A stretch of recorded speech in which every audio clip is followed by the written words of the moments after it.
Get So, started. yeah. So, good evening, everyone. We go ahead with one of our masterclass for the month of March. I welcome Dr. Anil Sharma, sir, for going for a bit hatke topic for us, but much needed. The anesthesia, anesthetist, and the financial aspect. We really need to have a financial security. Let's see what sir has to tell us about the same today. Sir is faculty from Apollo Hospital, New Delhi. Sir's interest areas are transplant anesthesia, onco anesthesia, robotic and regional anesthesia. Sir is faculty for transplant anesthesia, onco anesthesia, anesthesia for robotics, regional anesthesia and POCUS at various national and international forums. I welcome you, sir, on behalf of Aora Academics team. Thank you for accepting our invitation to do the session with us. And I believe not only the fellows, but we faculty itself needs this class. So welcome you, sir, and please go ahead with your session. Thank you. First of all, good evening, everyone who is participating in today's session. And I thank Aora for giving me this platform. Frankly speaking, I personally came to know very late about what is financial planning and how to go about it. So I think this presentation more is for the residents, like when they start early in their career, like how to go about that. I think the screen is visible. Yeah, it's visible. Okay. So going ahead with today's presentation, first of all, some disclaimers. This talk is for financial awareness and nothing discussed here is basically any recommendation. The names of stocks or mutual funds are just for examples. If you want to really go with the investment, you have to consult a SEBI registered financial analyst for any financial advice. I have taken all efforts that all the figures, facts are latest, but financial world changes fast. So if there is any discrepancy, then please kindly find yourself. Thank you. So many of the infographics here are taken from financial websites, which I do consult for my own knowledge, and the credit goes to original author. And some of the infographics I have made with the help of AI for better understanding. So, when the going gets tough and when you are financially trapped, you have these dreams. Oh my God, let's have some money rain someday. I just don't want to prolong my struggle, basically. So, but these are dreams. But these dreams can turn into reality, but it is very hard. Where is the money? We all work hard for the money. So, how to get hold of this money permanently? So, as I can tell you that there are different levels where of financial freedom, and financial freedom is a must. Basically, as you work up these levels of financial freedoms, you become less and less stressful. First of all, is the clarity, like where you are financially and where you want to go. Then comes the self-sufficiency. When you move out of your mom's and dad's income and you cover your own expenses, and the breathing room is when you are not living paycheck to paycheck and you have something in your kitty to save. And the stability comes when you don't have any bad debt and you have at least 6 months worth of expenses for emergencies. Flexibility is when you increase it to 2 years of expenses saved, so you can take, even if you want, an year off. And what is a true financial independent? It is when you can live off the income your investments have generated. And the last stage is abundant wealth.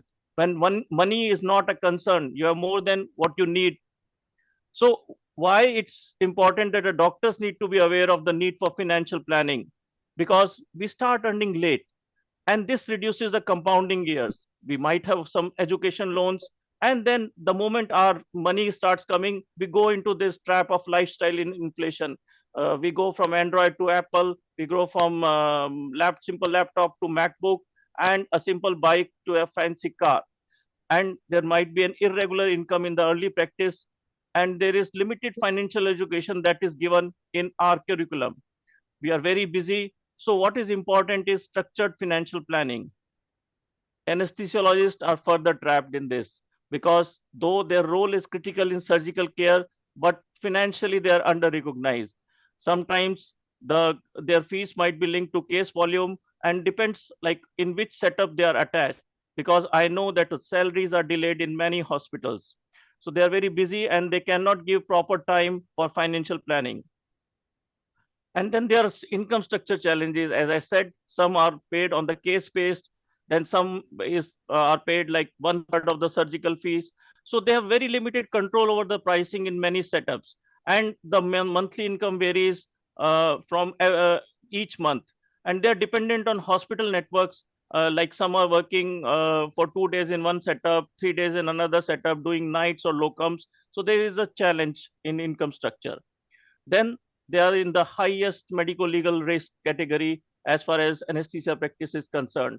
So one should have a professional indemnity insurance. And then there is occupational stress. Though we remain behind the scene, but the anesthetists are the most burnt out as we have long working hours and emergency duties. So we might have certain health issues which might disrupt our income flow. So the problem is that people have this perception that the doctors are earning crores, but sometimes we retire with very little wealth. Why? Because we are late to start. There is lifestyle inflation, and we depend only on our active income. The investment choices are poor, and we are not disciplined as far as savings are concerned. So what is important here? Your important is that your profession creates income, but your financial discipline is what creates wealth. So start investing early, as time in the investment is very important because it leads to compounding. Avoid speculative investments, and you do need to be financially educated. Let money work for you while you save the lives of people. So we should not have a doctor mindset. We should have an investor mindset. We should generate assets that generate passive income, and that's when only the financial independence is possible. So what is the difference between rich and wealthy? We always feel that we should be rich. No, we should be wealthy. So a rich person is having an high active income. It's lifestyle driven, and income depends on working. So there is a lot of luxury consumption, whereas the wealthy person is having high asset ownership, and the mindset is of asset building. The income is generated from investments, and the focus is on savings and investing. So Yeah. what are the assets and what are the liabilities? Assets have value like cash, investment, real estate, gold, business ownership, while the liabilities are loans, credit card debt, outstanding bills. So liabilities cost you money, whereas assets put money in your pocket. So the residents, they are very flashy, the Insta Gen Z. But the sad reality, 70% of the iPhones in India are on EMIs. 80% of the luxury cars are beyond the means. And people go on luxury international vacations taking loans on EMIs. They wear swanky watches. But do you know, post-COVID, 220% surge in EMI transactions. And this we forget that any EMI or the sum total of all EMIs should be below 30% of our monthly income. And because of this splurging, the credit card defaults has surged by 28%. So in order to feel rich, we forget where is the income source and what are the savings that we are generating. So we land up into debt trap, high interest loan, multiple EMIs, borrowing more. And the biggest trap is the credit card trap. So, what should we do to avoid this debt trap? You should budget wisely. You should prioritize which are the high interest debts and try to pay off them fast. You should avoid unnecessary loans, and we should build up an emergency fund, and there should be a debt consolidation. So, are all loans bad? No. So there are loans like home loan, which is good because you are creating a property, then education loan for your enhancement of your skills, then business loan, maybe you are investing to again create assets. Personal loan, if at all you require, there should be the last loan to be taken. Gold loan is okay because quick money, but interest is high. Never take a loan for traveling. Credit card loans are the worst because they are the highest interest that you have to pay. And please don't take any loan for splurging or shopping. So how to avoid this bad debt? These are certain rules. The rules are like for buying a car, you should follow a 24/10 rule. That is, pay 20% as down payment. Your card loan tenure should be 4 years, and the EMI should be 10% of your salary. For buying a phone, I personally don't recommend, but what the financial experts say, cost should not exceed 2 times of your monthly income. Phone EMI should be 6 monthly only, and it should be again limited to 10% of your monthly income. But what is important is this 369 rule for emergency fund. Salaried person should have 3 months of emergency fund lying liquid with them. Freelancer should have 6 month fund, and the people who are in risky job, they should have 9 months of their salary as emergency fund. Then if at all you have to take a personal loan, it should be 5, 15, 25. That is maximum 5 years tenure, maximum 15% interest on your personal loan, and all loans should be max of 25% of your monthly income. Then there is rule of 72 for monthly doubling, money doubling. That is 72 divided by your annual returns. Suppose the annual return is 12%, so you double your money in 6 years. So these are simple rules to avoid debt trap. So income wise, any anesthetist in a B grade city is averaging around 30 to 40 lakhs per annum. So what is recommended is you invest at least 30 to 40% of your salary. Roughly, you are left with 6 to 8 lakh annual investment capacity. But is this enough? No. This is the problem. High income is like the hospital gown. Only you think that you are covered, because in reality, the 1 crore today, after in 2075, it will be reduced to just 5.442 lakhs. This is because of inflation. So this can convert your cheers into tears, because the cost of everything is rising. Just you take example of schooling in 2010, 20,000 annual expenditure to around 4.5 lakh approximately in 2050. So everything, this is inflation is eating into your savings. It is like your a silent termite. So be careful of inflation while planning anything for your future. So what is inflation? Inflation is the sustained increase in the general price level of goods and services in an economy over a period of time. What it does, it causes a decline in the purchasing power of money. And you will be surprised that we talk of inflation in general terms, which is like 6%, but we forget what is medical inflation. Medical inflation is estimated at 12 to 14% annually, nearly double the general rate. And education inflation again ranges between 8 to 12%. So the reality is value of 5 CR, which you feel is enough for your next 20 years. After 20 years, it will be reduced to only 1.3 CR. So once we are planning retirement and we feel that X amount is enough, we should not forget that there is an inflation at the rate of 7%. So if you are planning for 3.6 as my fire number, it should be increased to 7.20. Virtually 30 to 40 times of your annual expense should be your retirement corpus. But before planning your investment, you need to cover your risk. So what are the risk protection for anesthesiologists? Any disability that can lead to loss of income, comprehensive health insurance, term life insurance, professional indemnity cover, and emergency funds are must. So as I told you, at least 3 to 6 months of monthly income should be in your emergency fund. You should have a health insurance which is 10 to 25 lakh base cover, plus top up cover should also be there. And because top up adds extra coverage at low cost.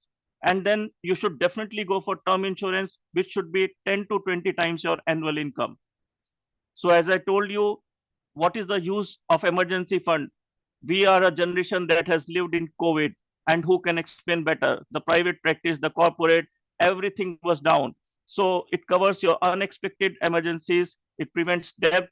So keep it accessible, easily withdrawal whenever it's required, and don't dip into it unnecessarily. And if you have to, then review and replenish it at the earliest. So as I told you, determine your need. That is a monthly expense.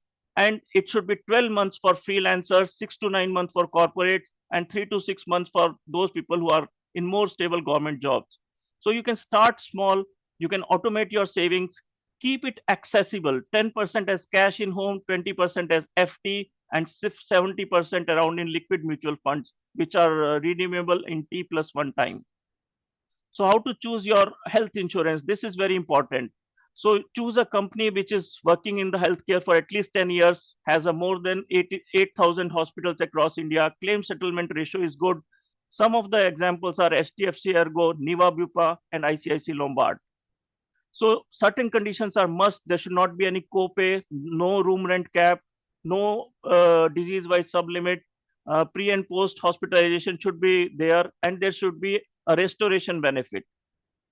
So term insurance is very important. Gone are the times when LIC was there. No, now insurance should be procured as an independent product, and that should cover only your life risk.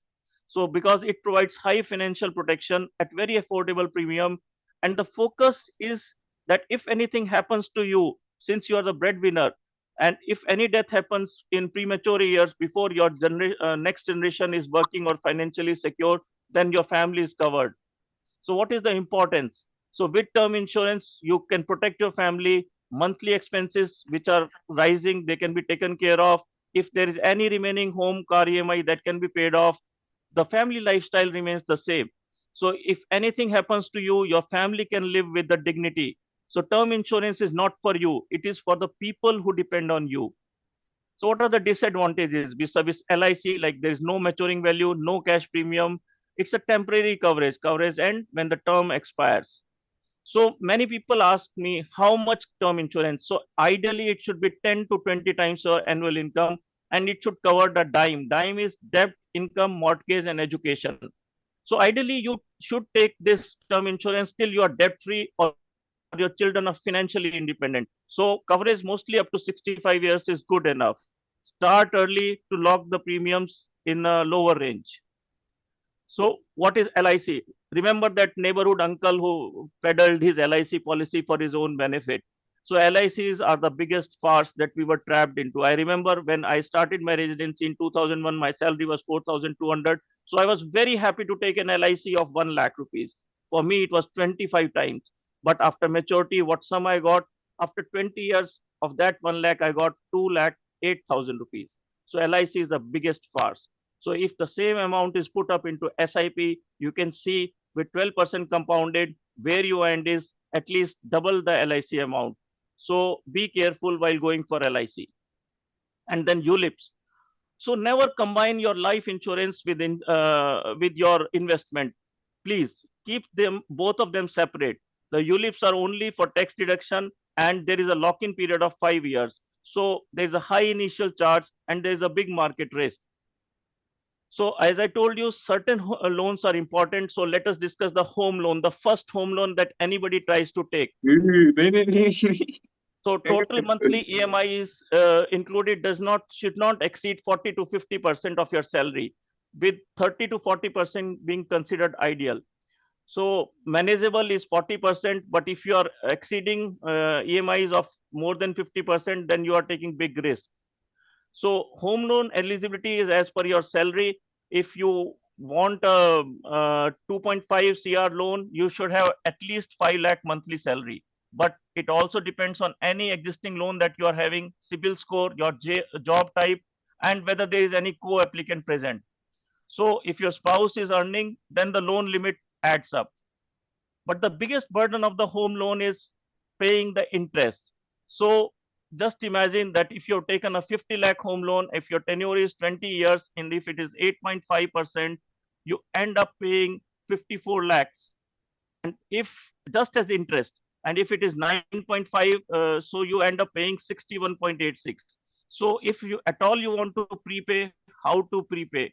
Prepay only if you want to prepay in the first 10 years. After that, the principal and interest are virtually same. So don't prepay your loan after 10 to 12 years. If you at all you want to prepay before 8 years. And how to prepay?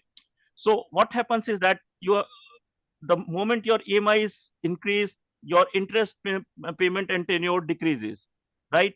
So if you add up one EMI or two EMI every year, your tenure and your interest final amount decreases tremendously. So try to make sure that if you have surplus money, you pay at least 2 to 3 EMIs every year before 8 years are done.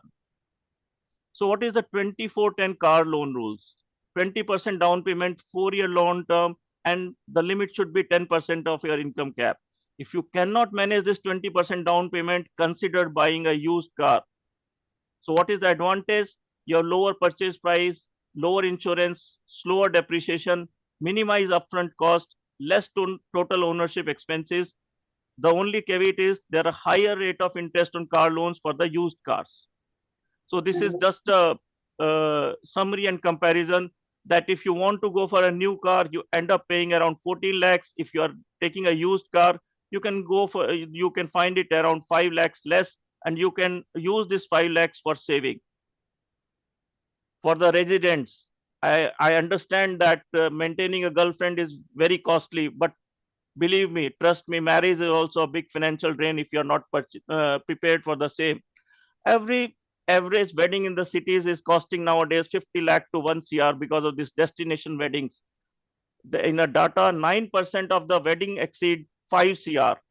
24% of the young Indians seek loans for wedding.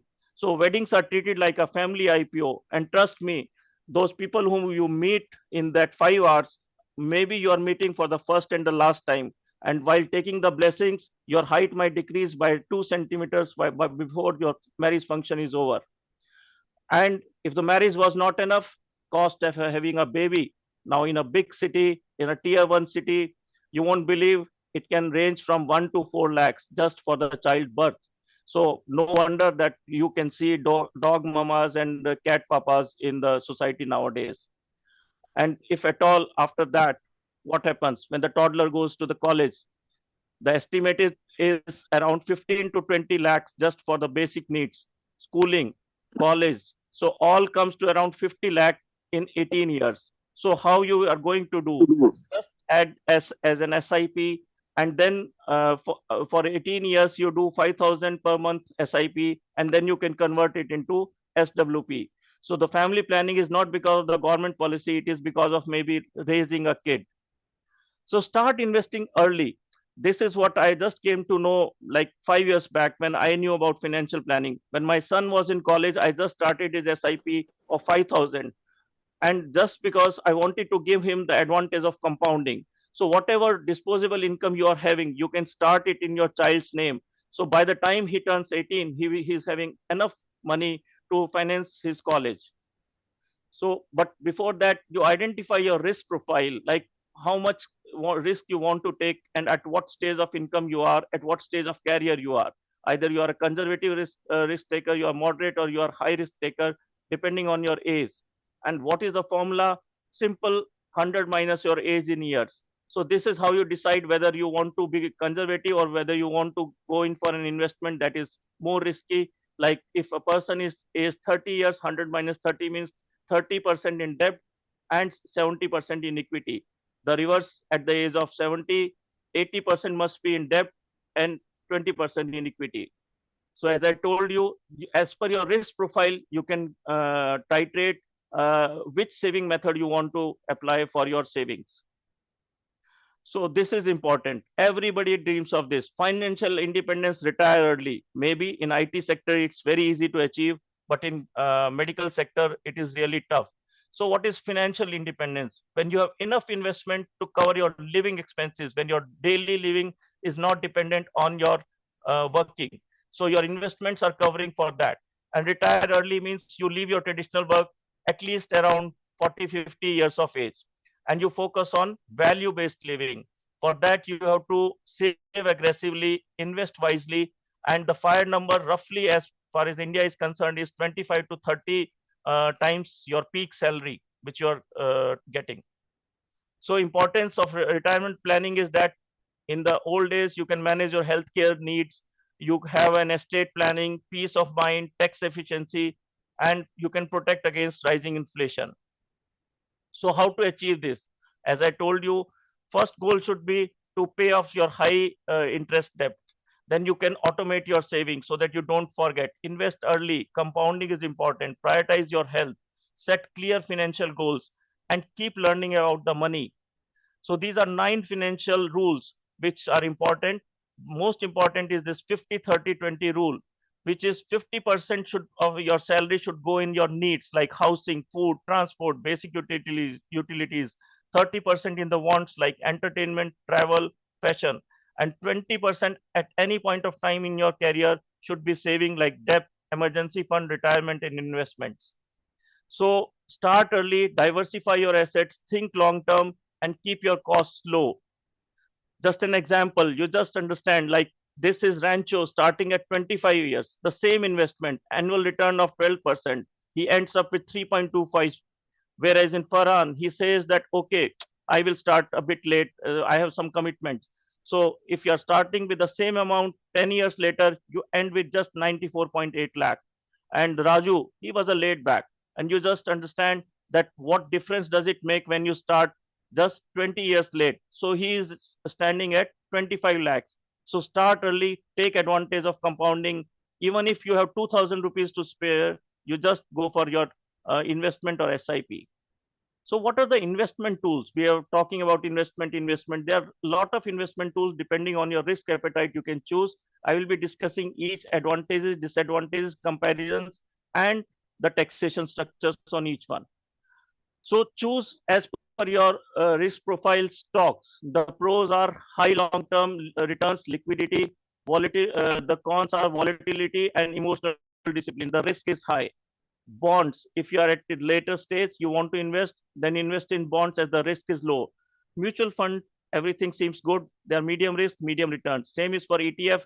Real estate, now the rights have come. I will discuss later. You can invest in commodities, which are again medium risk.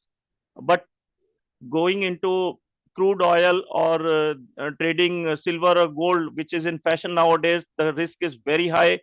One particular hospital chain owner has gone defunct, like he has lost 600 crore in trading commodities. The senior people might know. So be very careful while choosing your investment tool. So the best investment, if you want low risk, low reward, is fixed FDs, bonds, golds, mutual fund, real estate, and stocks if you want a high risk, high reward. So you choose your poison. So what are the categories? As I told you, there are equities like stocks, equity, index funds. Then there are debt funds like bonds, FDs, recurring deposits, hybrid investment, real estate as in residential property, commercial property, rights. And then there are government schemes, alternative investment strategies, and nowadays cryptocurrency and digital gold. I will elaborate each one of them. So coming to stocks, which everyone says, I remember in my time, my parents used to say, stock market is like satta, don't invest. You are like gambling. But it's not like that. If you take the courses for studying medicine, you can take the courses for studying the stock market investments. So basically, it involves purchasing ownership in the company. The key benefits are liquidity, dividends, wealth creation. Profits are taxed as short-term capital gains, less than 1 year, you have to pay 20%, and more than 1 year, above your 1 lakh profit, you have to pay 12.5%. So the advantages are high returns, the inflation hedge is there, liquidity is there, you can have dividend income, and you can diversify. So the disadvantages are market volatility, no guaranteed returns, high risk, economic sensitivity, as you are seeing that every day the market is having a Trump indicator. What Trump tweets, the market responds to that. So this is the disadvantage of the equity investment. So the taxation, as I told you, 20% STCG, and long-term capital gain is 12.5%. Along with that, you have to pay security transaction tax, that is STT. The dividends are taxed as your taxable income rates. So there are success stories. Nothing beats stock market when it comes to compounding. Bajaj Finance 34 times in 10 years, Titan 15 times in 10 years, Reliance 5 times in 10 years. But then there are failure stories also. Kingfisher, everybody knows. Yes Bank has become a no bank. Satyam, Om Namah Shivaya, Satyam, gone. So power of compounding is important. Just imagine if you had invested 1 lakh in Infosys in 1993, today you will be sitting at 16 to 20 crore corpus, and your original 700 near shares would have doubled to 1 lakh 20,000. So invest in equities, but invest wisely. So what is the dividend income? Like dividend stocks in India offer a very good 6 to 8% consistent return. There are companies like Coal India, which is a very high dividend paying PSU. So you can go for Vedanta, IOCL. These are not recommendations, these are examples. Like investment in dividend stocks is for the next generation. Don't think of profit in that.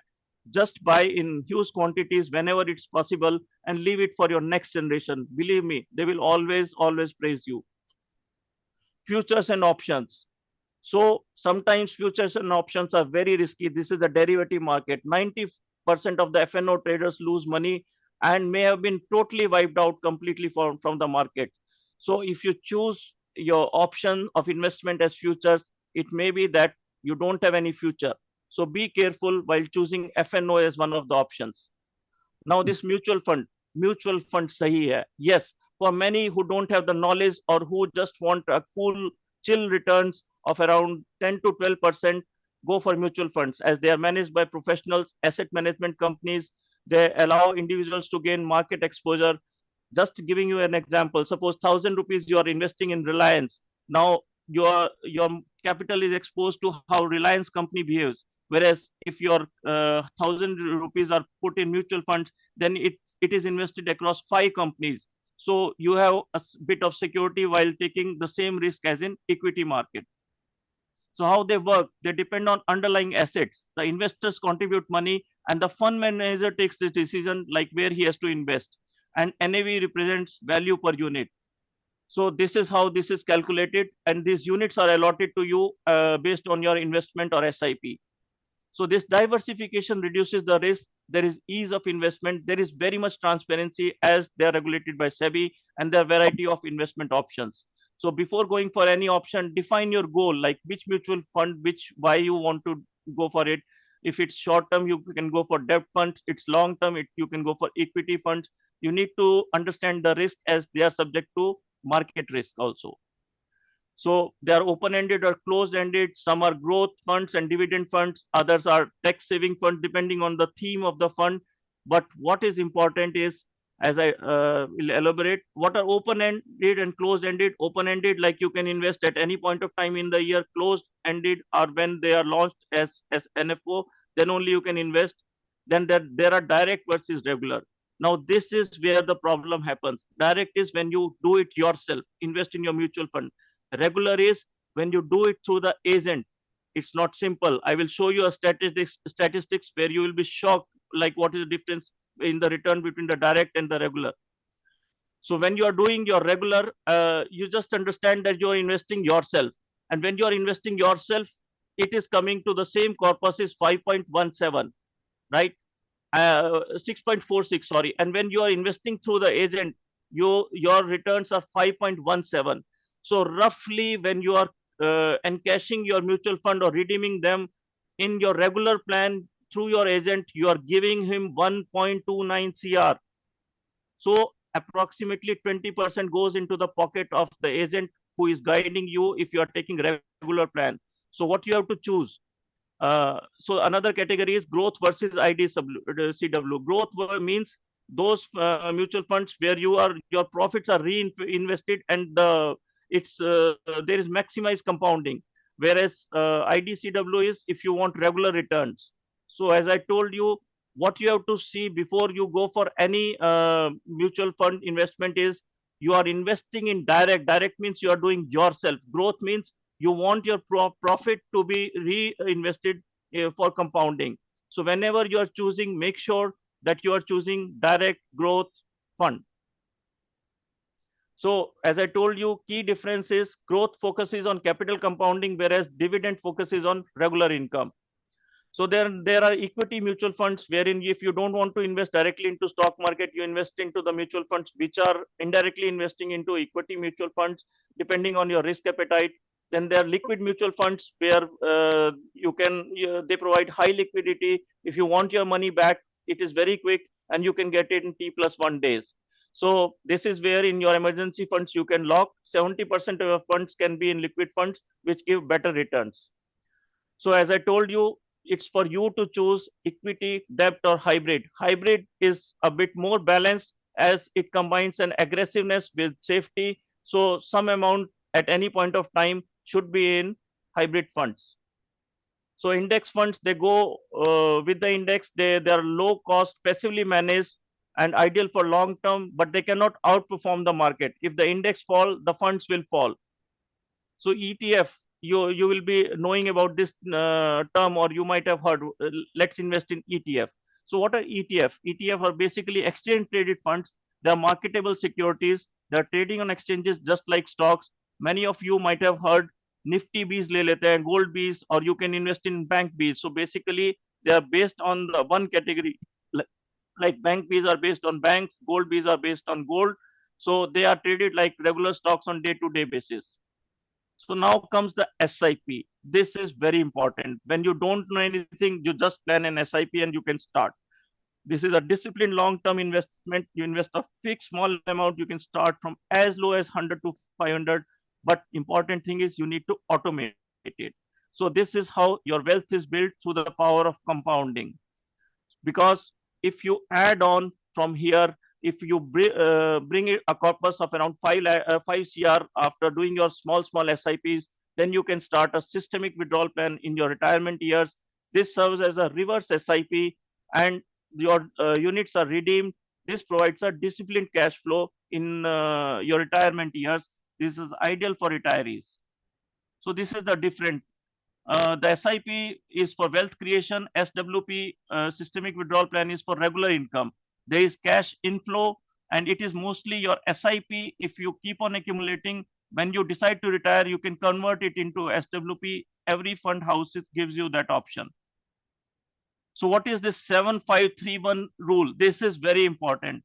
It has 4 easy parts. You need at least 7 years once you start an SIP. Please don't chicken out. 5 fingers rule is that they should be diversified into 5 types of mutual fund. 3 mental tricks are like disappointment. Oh no, nothing is happening. Yeah, 7 years has happened. Irritation. Oh no, this has gone down. And pure panic, like in the market nowadays, you will see in the past 2 years the returns are negative.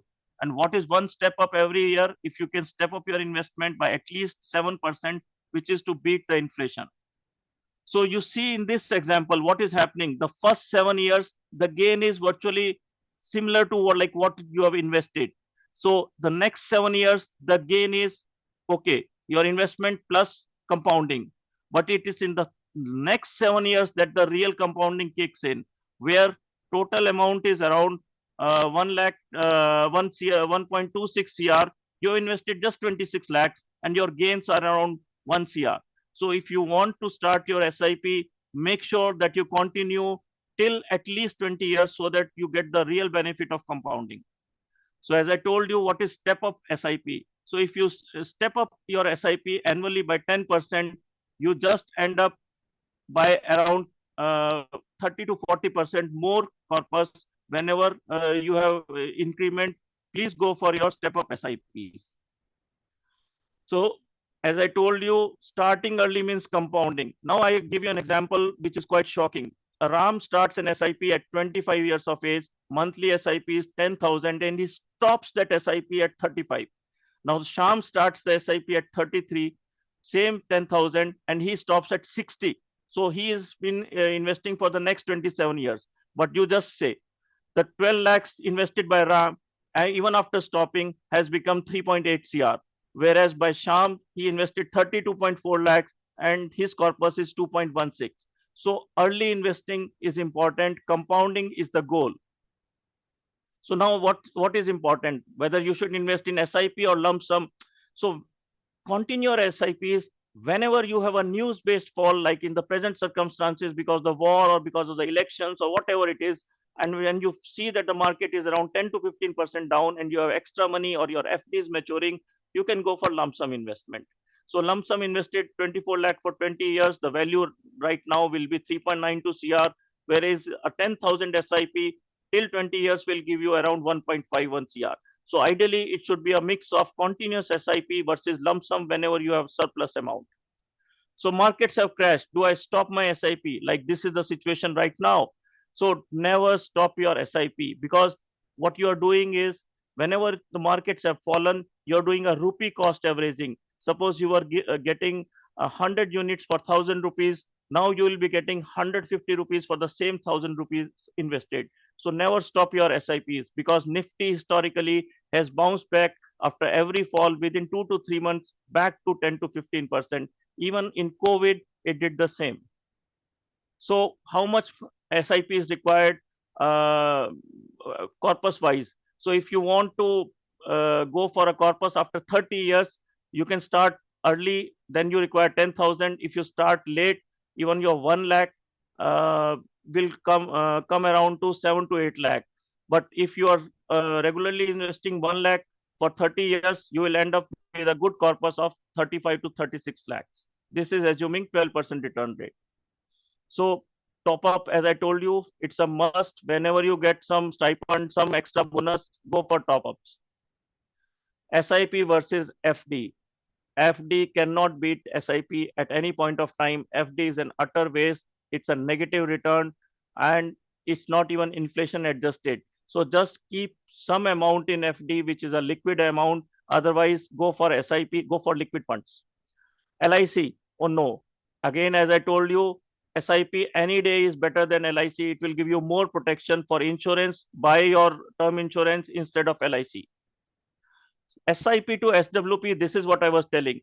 Like 10,000 per month deposit, if your final value is 2 CR and you plan to retire, now the reverse happen. Into this 2 CR, you go for a 4% withdrawal.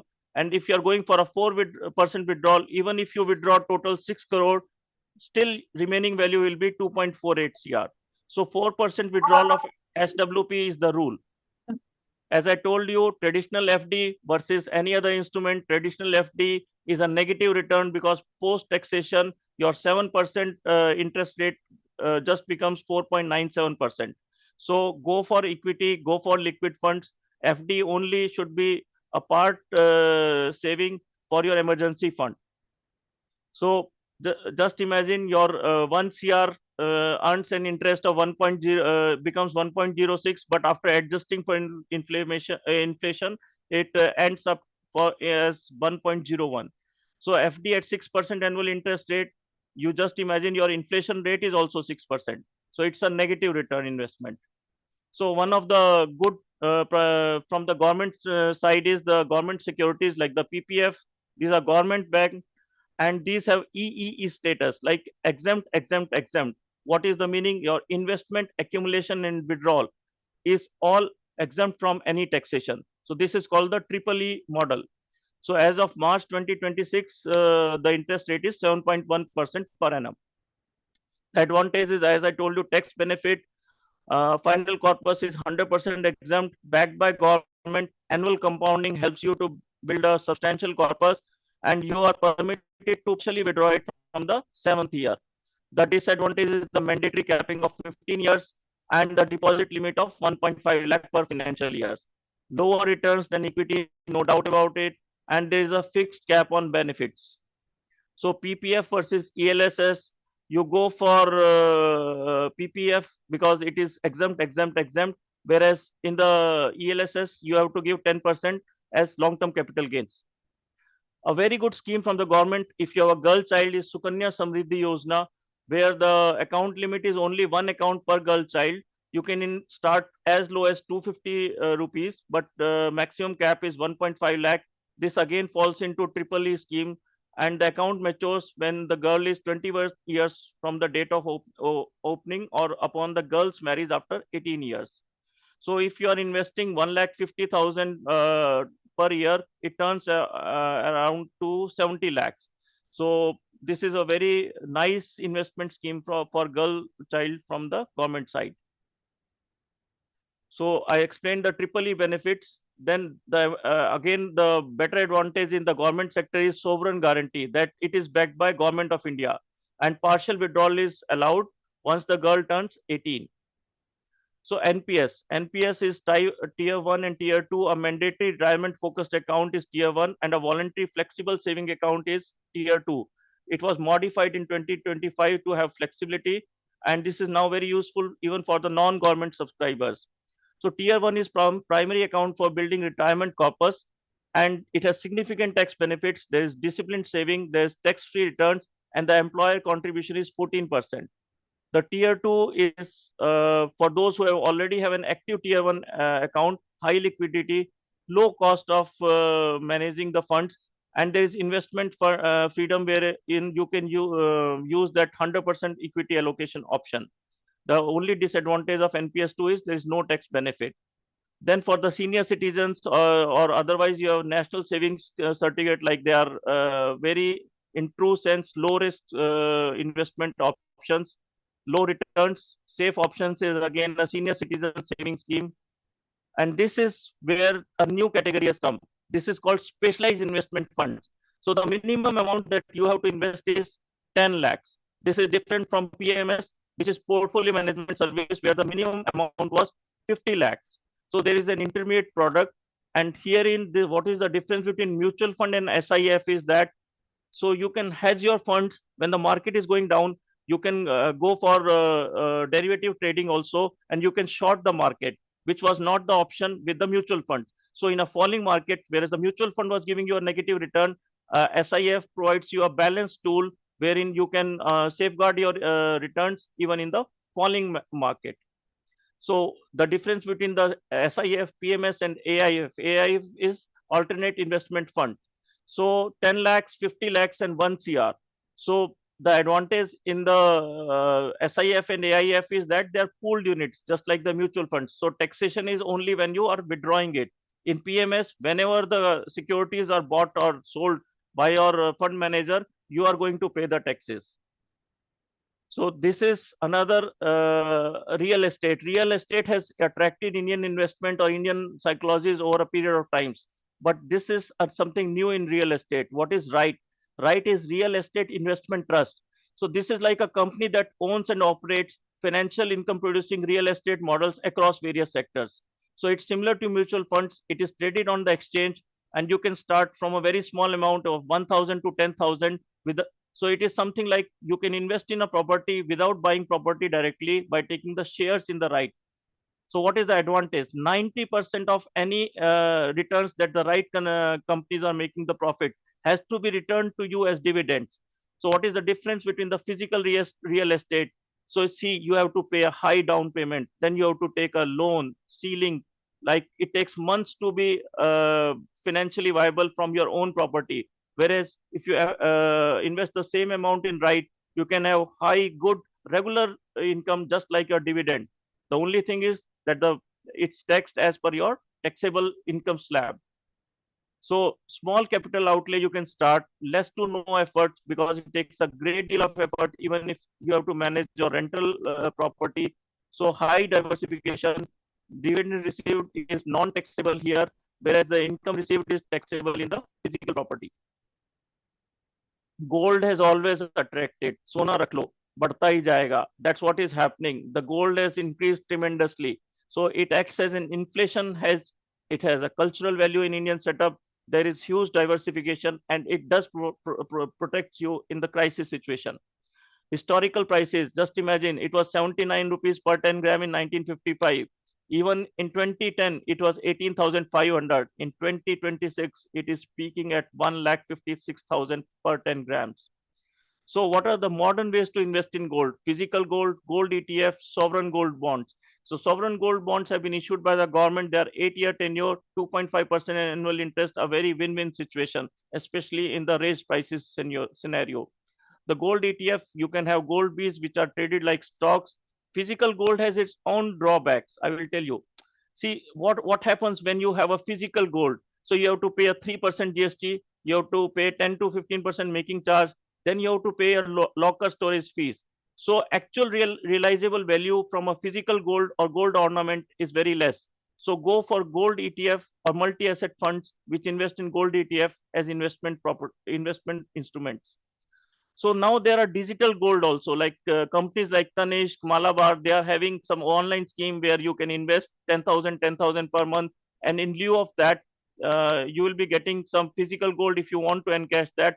Or if you want to liquidify, you can just sell it on the app itself. So sovereign gold bonds are very good choice any day. They are giving you annual interest of 2.5%. They are tax free and the historical returns are very good.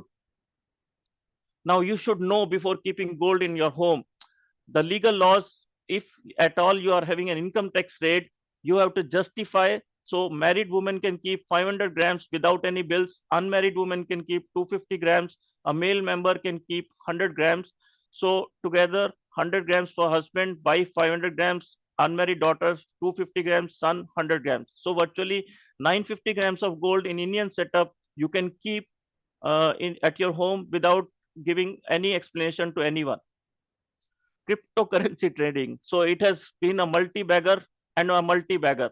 So multi-bagger in the sense that it has given historic returns at very low investment, very good risk reward ratio, but the reverse is also true.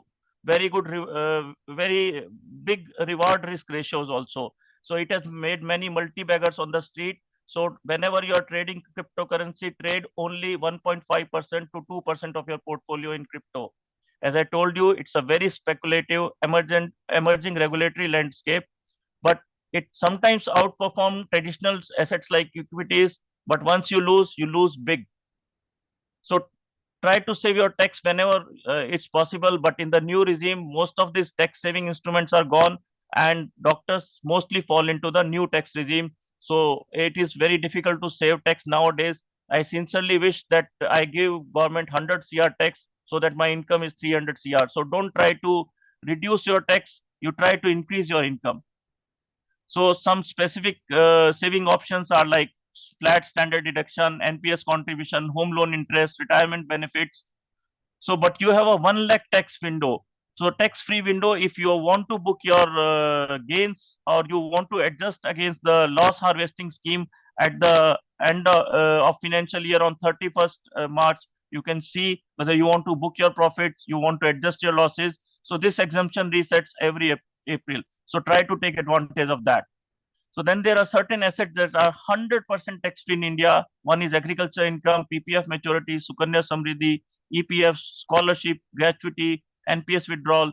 So no wonder that Amitabh Bachchan wants to buy agricultural land near Pune. So agriculture income is totally tax free, and you can always uh, show it in your tax returns that this income has come from your agricultural land. So then you can diversify. You can go, you can open a diagnostic center as a in a partnership. You can start a telemedicine platform. You can become a medical equipment distributor. These are alternate sources of income. Or you can start a healthcare training institute like nursing school, or you can go for ACLS, BLS instructor, which are the paid courses. So beyond healthcare, you can have cafe chains. They give you a passive support and investment. You can go for solar installation projects. You can have even PG accommodation rented. I know personally my doctor friends who are into cafe chains, and they are doing very good. Even a simple chayos outlet, they are like sublet, and they are getting good passive income. So these are some of the investment options. Then you can start your online medical courses, medical content creation on YouTube, or simple healthcare consulting by like in COVID scenarios. So you can also, if you have ample money, you can become an angel investor. You can finance some medtech startups. So, but the success rate is very less, as you know, of startups. Hardly 2 out of 10 are succeeding, and but the return potential is very big. If you hit it big, you hit it large. So there are then peer-to-peer lending platforms where you can lend your surplus money at good interest rates. They are backed by the government. They are very official websites where you can do. But the only risk is that of default. So you have to be very careful. Then if you are having surplus money, you can go for the uber luxury thing like contemporary Indian art. Their resale value is very good. You can go for luxury watch collections or vintage cars. They have very good resale values. But whatever you do, you should be financially literate before deciding what you are doing. There should be financial planning, budgeting, saving, investing, debt management, tax literacy, and you should know about insurance also. So there are certain books that you can go. Rich Dad, Poor Dad is like, I think most of us would have read. But the very important one is the psychology of money, like where the money is coming and where the money is going. So common investment mistakes that you should avoid is you should not chase any past returns. Like he told that mutual fund is good, you invested in that. Don't try to time the market. Time in the market is more important than timing the market. Don't over diversify by having 20 mutual funds or 500 stocks. Don't neglect your insurance. Have prudent tax planning and don't take emotional decisions. So while making a life, don't forget your life. While making a living, you it's important that you have a work life balance. You have to balance your family, career, health, vacation, workplace, friends, and business. So as I told you, this was the first slide. The half part of it was money rain, but the best part is that you can relax with peace of mind. Once you attain your fire number, you can pursue whatever you want in your life. So self-care costs nothing. Sleep, sunlight, exercise, gratitude, movement, breath work, everything is free. So stop making excuses and take care of yourself. Live your life king size while you are making a living. Take care of your health. Spend 5% of your monthly income on yourself, guilt free, whatever it is. You want to drink beer, you drink beer. You want to enjoy golfing, you just go on golfing. Dress well. This is very important. This is your first impression. Have a hobby. Do things that make you happy. Self care is the best care. So your wealth journey starts today. The best time to plant a tree was 20 years ago. The second best time is now. So begin your investment journey. So because the money says, you save me today, I save you tomorrow. See, this is the mantra. Thank you. Thank you, Anil. It was a wonderful presentation, and you covered everything, starting from FD to like crypto. So there are few questions. Sangamitra, you can take it. Yeah. Yes, sir. Sir, there are questions in the chat box. Yeah. So, one second. Good evening, sir.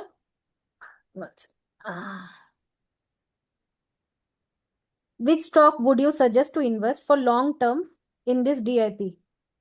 In this dip, actually. Sorry. No, so no, I understand. So as I told you, I cannot recommend, but some of the stocks that I personally, my strategy is that whenever the index is going down, be with the index leaders, because the moment the index jumps, you will also have a good return, safe return, and a good 12 to 14% return is good enough. So personally, I will go with again, I can't recommend that, but leading banks like SDFC, ICICI, Reliance, maybe, and Bharti Airtel is one. So diversify according to your sector. See, the simplest funda is you search the sector leaders and they will never go wrong. Or just look around yourself and you will see, okay, this company is like very popular, and you can have Dixon Technologies and many others. Even you can diversify into pharma sector, finance sector, any upcoming sector. Right, Yeah, sir. so important is to invest. When such opportunity arises, you have to invest. Sometimes what happens when there is a sale of sari or shirts, we go there and purchase in 30% sale or 40% sale or 50%. Nowadays, there is a sale of stocks. They are available at 30% price, 40% of price, 50% of price. So you should invest, and this is the time to invest. I Right, agree. Anil? I agree. Yeah, this is the time to enter the market because this is news based, and the moment this thing settles down, you will see the index back at the same level. So go with the index leaders, and you can go on the NEC website and you can see the constituents of NSE index, and from there you can decide your investment according to your budget. Right, sir. Dr. Deepak sir is asking, tell us more about SIF and PMS and how to invest in them. So what is happening is that government has given in 2025 permission to some AMCs to start SIF. SIF is around like 10 lakh investment, where whole 10 lakhs is to be invested, and you cannot withdraw it. If you have to withdraw, you have to break it all the 10 lakhs. And the advantage over the mutual fund is that it has government has given I think 20 to 25%. They can leverage it in the derivatives market, and they can invest when the market is going down, or they can short the shares, which was not permitted with the mutual fund. As far as PMS is concerned, PMS is with the big houses like Angel One. Everyone is having their PMS, but the investment here is minimum 50 lakhs. So you have to invest minimum 50 lakhs. But those people whom I know and who are invested in PMS, they have got very good returns, like even 6 to 8 lakhs in a year, or even 2 to 3 months when the market was good. So depending on your pocket, you can choose SIF or PMS. The main difference is it is a bridge between the mutual fund, and PMS is SIF. Right, sir. Actually, in Axis Bank, there is a Axis Smart Edge where you can invest up to even 2 lakh rupees. Yeah. So that is it is not exactly PMS, but it works like PMS. They suggest the stocks, and we have to we have to give approval, and they invest in it. They charge something like 5,000 per year, and it is a good investment.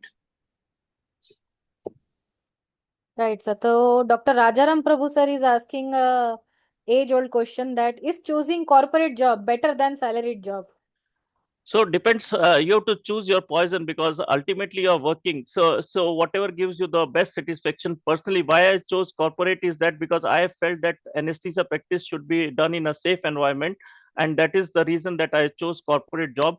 But I think joining corporate job is like joining how to say, like you have to balance basically that, whether they feel they are getting the best out of it, and you feel you are getting the best out of the corporate. So it is both sides.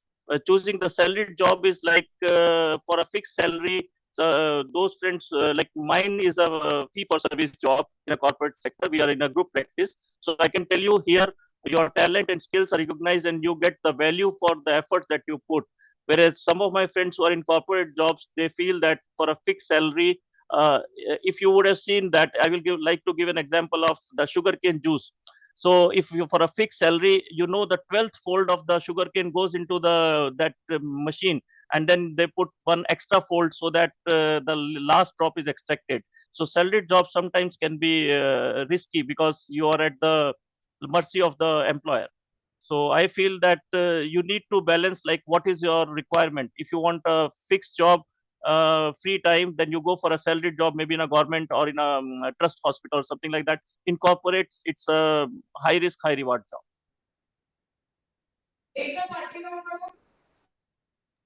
Right, sir. We got no more questions. Dr. Gaurav sir is thanking for this enriching talk, and kudos to the team and Hetal sir for organizing it. Rest of the delegates can ask questions directly if they have any. So key message I will say is to start investing early. As Anil said, if you start investing from today, being a fellow or a resident, then you will have to invest less and you will have a great return. So I believe that is the key message, right, Anil? Yeah. So just again, I would like to give an example of my son, that I started his SIP, I think 10,000 per month in his first year. Now he has joined his job, and now he has taken his SIP, is now his responsibility, and he has started topping it up from his jobs and salary. So what I, as a parent, I could do was to give early edge to his savings and a compounding effect. So start early, and that is the thing. And start small, but start early. No investment is small. You will end up big one day. Yeah, I've done similar thing for my son. Yeah. There are few more messages. Uh, can you give a small message for people who haven't yet started? How do they keep up? Dr. Gaurav sir is asking. So as I told you, if you don't know anything about it, then you can start from a small SIP, and there is ample information available on the net. So you start from a small SIP, depending on your budget.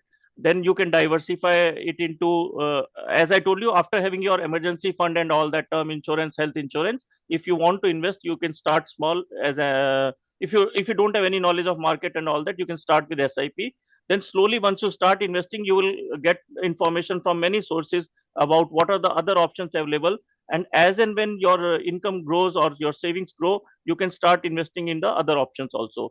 But for a beginner, I will say start in the SIP. This is a very good time. The market is down. Start as an SIP, and you will get the benefit.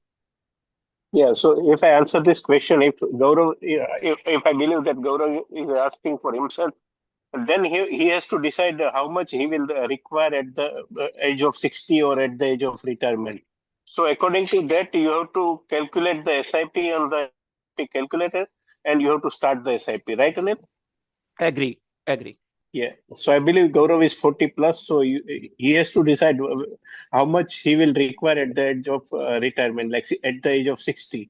You have to calculate the inflation and all those things. So all these calculators are available on website, different website, and you have to calculate what will be your retirement corpus required if you want to live same life as of today. and then you have to calculate the SIP and you have to start accordingly. So if you are starting late, then you have to start with a larger amount. Right, sir. So Dr. Anil is asking best strategies to legally reduce income tax, sir. So with the new tax regime, I think you have very less options. As I told you, there are hardly few options available which are exclusively tax free. Personally, I won't want to go into the tax part of it. But as I told you, I have told my CA that whatever legal options are available, only that much tax to be saved. Otherwise, pay the government, because nobody wants a legal hassle at the end of the day.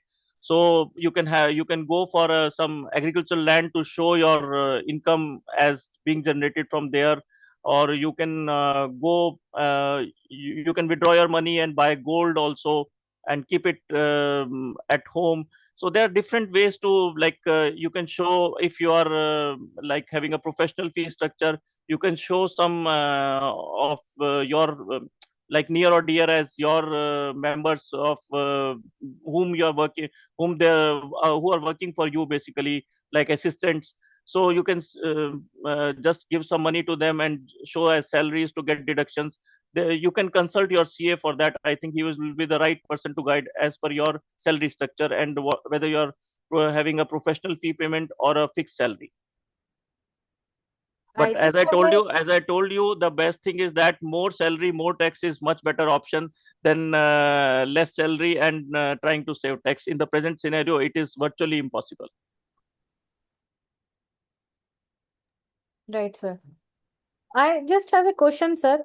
Yes. To buy agricultural land, you should have some certificate of being a farmer, if I'm not wrong. No. So you can that depends on like which area you are operating. Like I know of my friends who have their land as farmhouse land, and then from there they showed as if that then they got the mutation of that land done in their name. So what is important is that the land mutation has to be done in your name before you can claim the tax credit.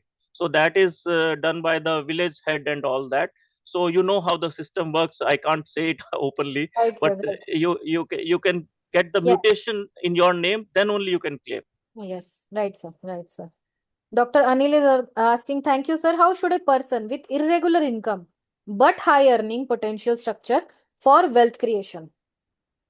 Yeah, high earning potential structure for wealth creation is like whenever you have surplus, that only amount you can invest. And I give you an example. I won't name the person. So 14 years ago, I got a call from someone in a tier two city, and he said, "Sir, I have a lot of financial responsibilities. My salary is 74,000, and so many people are dependent on me." So I told that person that, listen, everybody has that same 24 hours. So if you want to earn as an anesthetist, you have to make the most of these 24 hours. Today, that guy is having a 5 CR plus corpus, a 3 CR plus home. So I feel that it is up to you. Like you have to maximize your 24 hours into the best efforts, and then be prudent in your investment and savings. And like Zakir Hussain says, ना बहुत मेहनत करने से हो जाता है, मैंने करके देखा है. Right, sir. I think we are done with the questions. Anybody has any other question? I And think we there are do have some no. courses also, sir. Like, I think the most famous course is WealthCon, which all of us have heard about or might have done also to Yeah, learn that.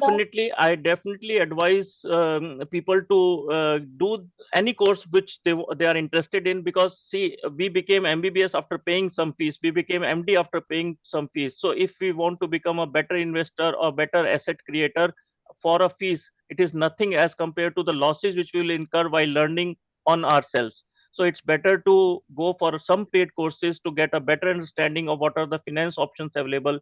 You can go for stock market courses, you can go for trading courses. There are good SEBI registered analysts available who are providing these services.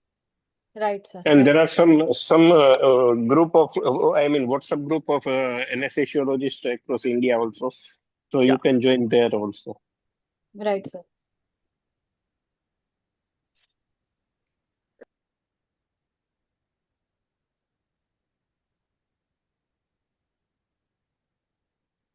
Hetal sir, as of now, there are no more questions. Shall we close it? Yes, sir. Yeah. Thank you, Anil. It was a wonderful presentation, and Thank you, sir. thanks Thank you. for clearing all the doubts. Thank you. Thank you for giving Thank me you the so opportunity. much, sir. Thank you. Thanks. Thank you. Good night. Good night.